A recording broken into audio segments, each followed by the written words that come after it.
Le regard est larmoyant et exprime la détresse. Veuve Gbogbo Madou Toussaint, dont l'époux a été emporté par les eaux de pluie au carrefour de la pharmacie Eureka d'Adzopé, semble perdue.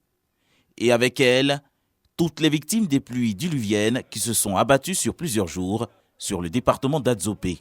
204 ménages ont été délogés de leur habitation par ces intempéries. 159 ont été hébergés au lycée moderne 2 de la ville et 45 autres à la maison des chefs, 6 au quartier EECI Extension.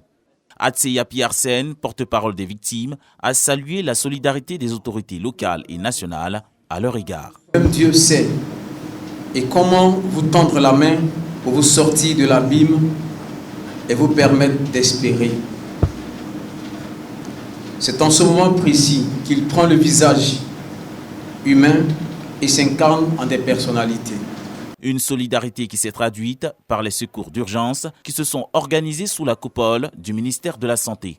Informé du sinistre que sa population d'Adzopé, de la ville d'Adzopé, a été victime, a déjà mobilisé sa région sanitaire de Lamé.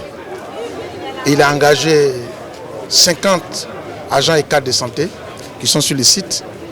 Il a fait un don de plus de 5 millions de médicaments, les moustiquaires, les tests de diagnostic rapide, parce que dans ces cas, c'est les infections respiratoires aiguës, c'est le paludisme, c'est la typhoïde.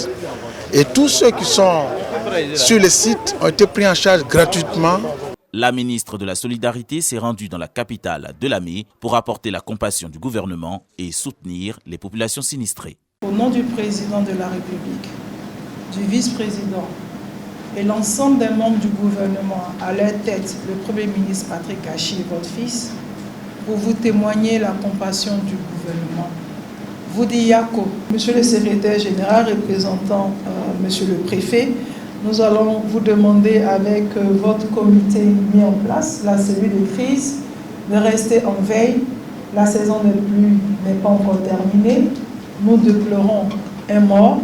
On va demander aux parents d'être vigilants. Si jusqu'au dimanche, même jusqu'à la semaine prochaine, vous retournez dans vos habitations, s'il commence à pleuvoir et que l'eau monte, ne prenons pas de risques, sortons de nos domiciles pour sauver nos vies. Ce sont au total 1059 personnes qui ont été impactées par ces précipitations qui se sont poursuivies sur plusieurs jours avec une montée des eaux jamais enregistrée dans la région de Lamé.